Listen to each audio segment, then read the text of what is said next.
Ayya shamaan kafanee kabajamtoota fi jaalatamtoota Assalamu alaikum warahmatullahi wabarakatuh. Jira jirtu kan fayyaa keessanii jiraatan appilikeeshinii bareedaa tokko sanii qabadhee dhufee jira. Appilikeeshinii kunis yeroo fayyadu gargaara.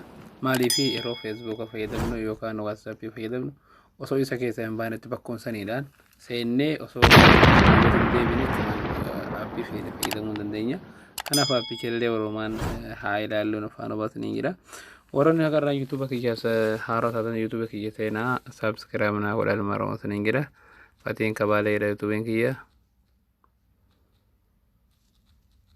Haala jedha isa kana seenaa saabskiraayib naa godhaa dhala ilma oromoosanii jira. Asumaan gara appiichatti isin dabarsa haa ilaallu. Appilikeeshinilleen isa kana. Isa kana jechuudha kan jalqabaa kan irratti bakka san irratti raatiin kenninaa fi okkennaani keessanuu naqa okkenne raatii goona isa lammataa kana dhufna asilletti okkee goona allahu jenne hayyama kenninaa fi duubatti deebina isa sadaffaa kana dhufna okkennaani isallee asilletti allahu jenne hayyama kenninaa jechuu keessanuu naqa duubatti irraa deebina isa afuraffaa kanas hayyama kennaa fi aalloo jenne isa shanaffaa kanatu inna aalloo jenne hayyama kennaa jechuudha. Hundi isaa raatii kennee fi istaarsi kajogo kajalaa kanatu inna jechuudha. Kajalaa kanatu inne as dhufna bakka yeroo dhufne bakka gubbaa sanee raatiitti goone jechuudha. Bakka gubbaa sanatti raatii goone jechuudha. Amma appilikeeshinii hunoo isa kanatti bahee jira mallattoon isaa isa kana jechuudha wanta jechuudha xiqqoo tana kana irraa balleessina fakkeenyaaf as dhufnee irraa balleessina waan nu fayyadamuu feene waan irra jiru fakkeenya aappii feene irratti raawwachuudhaan asumatu inni bakka gubbaa sanatti raatii goone asitti amma maal goonaa waan fayyadamuu barbaanne raatii kenninaaf jechuudha. Amma feesbuuka as tuuxanii jechuudha bakka iddoo tana tuuxanii asuma jechuudha aappii feetan imoo haa jedhuuni irrama ofaa kenna namoota miseenjara bakkuma iddoo tana tuuxanii jechuudha salphaa baay'ee salphaadha. Yeroo keenya baay'ee nu qusataadha aappiin kun maaliif asuma keessaan jechuudha aappii feene fayyadamuu dandeenya.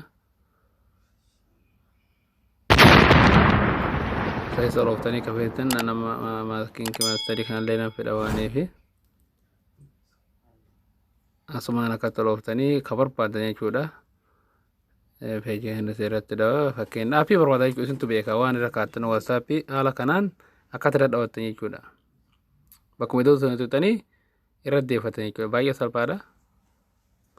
Kanaaf amma yuutuubillee irratti hin deeffadhaanii. Yeroo keenya baay'ee nu qusata jechuudha. Kanaaf seennee itti fayyadamnu isiniin jedha yuutuub kiyyalallee isinii kaaya seenaatii buufadhaa isiniin jedha oromoon keessunuti haala kanaanii yeroo as goone fakkeenya akkatti irra deeffanne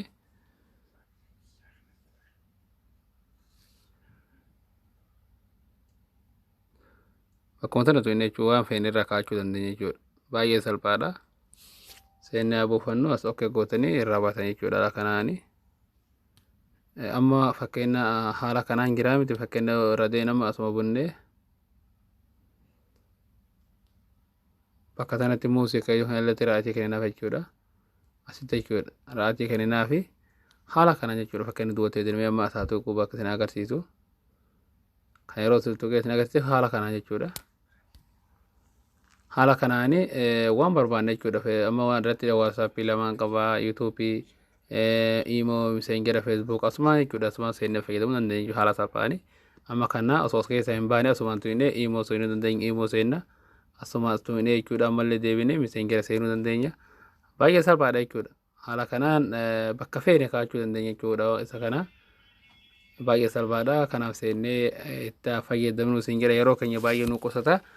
Kanaaf viidiyoo keenya laayik sheer godhaa yaada keessan nu barreessaa isiniin jedha kanuma aappii irratti fakkeenya nama liinkii isaa as jala isinii kaaya maal gootanii fakkeenya maqaa kiyya jalatti waan isin dura isinii gadhiise jalatti isin agarsiisa viidiyoo kaleessa isinii gadhiise kana